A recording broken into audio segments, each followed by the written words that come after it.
Right, welcome, ladies and gentlemen. Jaguar. The mighty has fallen. I know, I'm covering Jaguar again. It's just been a fascinating journey to watch and unfold. Well, the CEO has quit. He's left. After a 35-year career, objectively tanking the brand.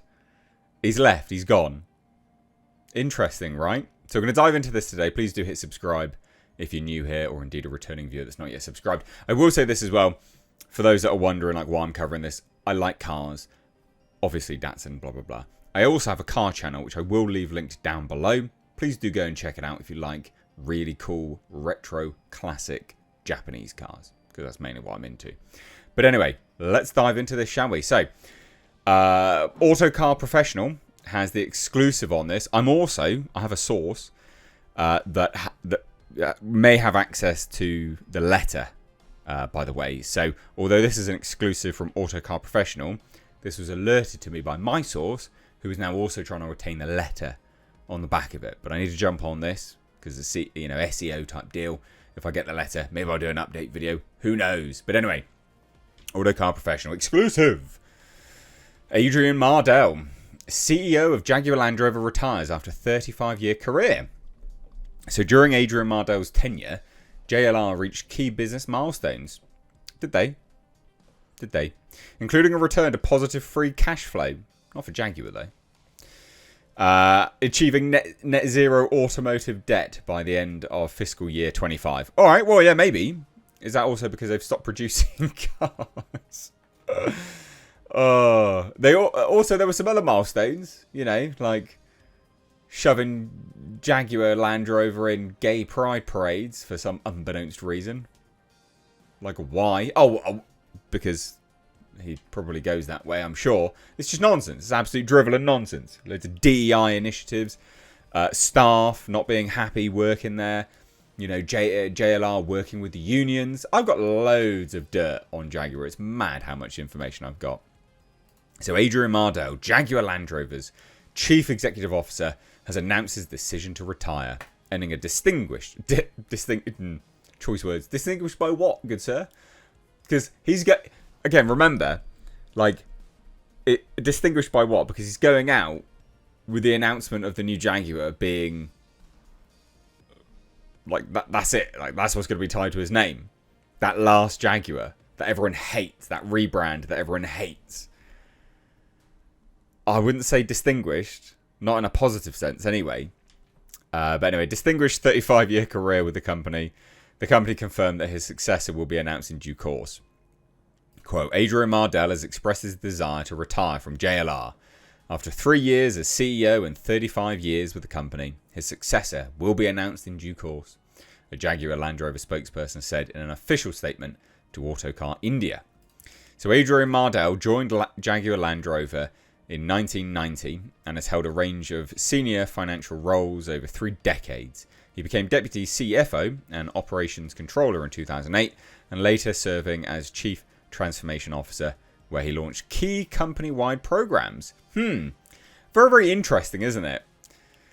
Very, very interesting. Chief Transformation Officer. We've transformed it into a dead brand, so well done, mate. Aimed at short-term profit and cash flow improvement, and accelerate focused on long-term operational efficiency.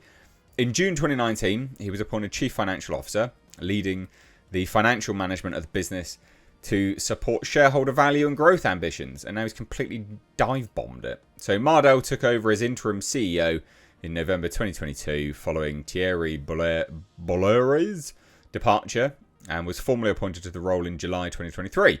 His leadership coincided with a pivotal phase in JLR's transformation journey. Oh yeah, what's that, mate?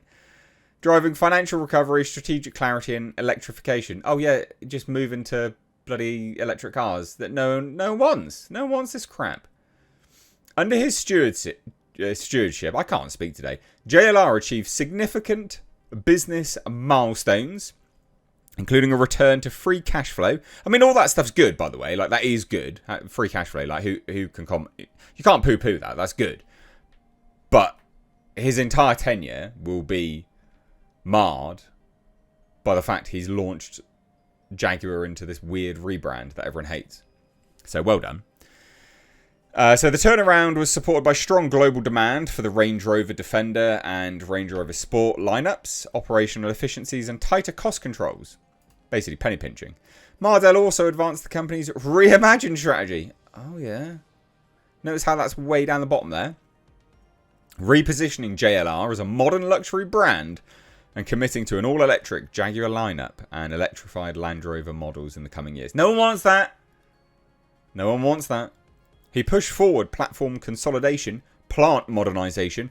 This has also led to people having reduced hours, by the way, so losing significant amounts of money. Workers, plant workers.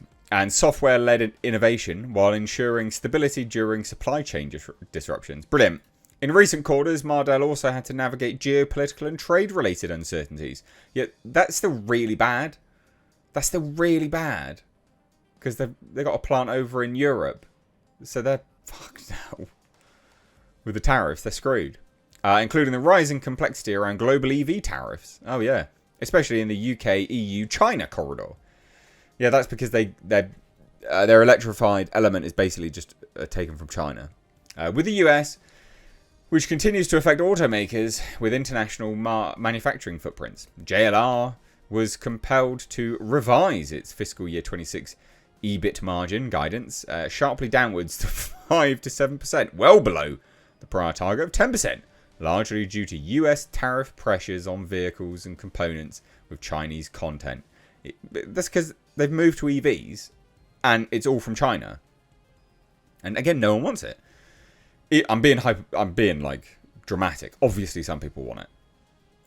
So even those manufactured in the UK or EU, they don't, as far as I'm aware, they don't actually manufacture anything specifically in terms of the EV content here. They basically put everything together. The main manufacturing stuff, although that could be considered manufacturing, but the main sort of innovation manufacturing component of the electric drivetrain isn't here.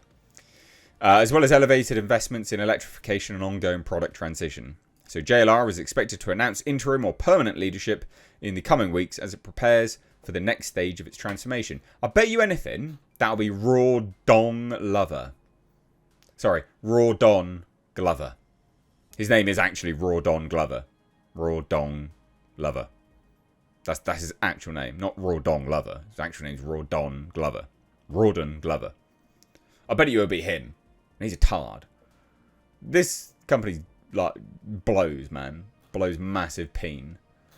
Super, super lame. There you go. I mean, look, you can't... Yeah, sure, people will go, yeah, but he was only interim, blah, blah, blah. Look, if it was successful, do you think he would go right now? Or do you think he'd see through that transformation? I think he'd probably see through it. So as much as I'm not going to say, as much as I can't guarantee it's because of this, I mean, if it walks like a duck, quacks like a duck, it's probably a bloody duck, isn't it? So he's probably left because of this. And this will be forever tarred to his name. And maybe with someone else coming in, they could pivot ever so slightly. Maybe that's why as well. But who knows? Remains to be seen. It's very comical though. Hit subscribe if you're new here, guys. Do turn the bell notifications on. If you like Datsun stuff, I'm selling these now. Datsun coasters. Down below on my shop. Bye now.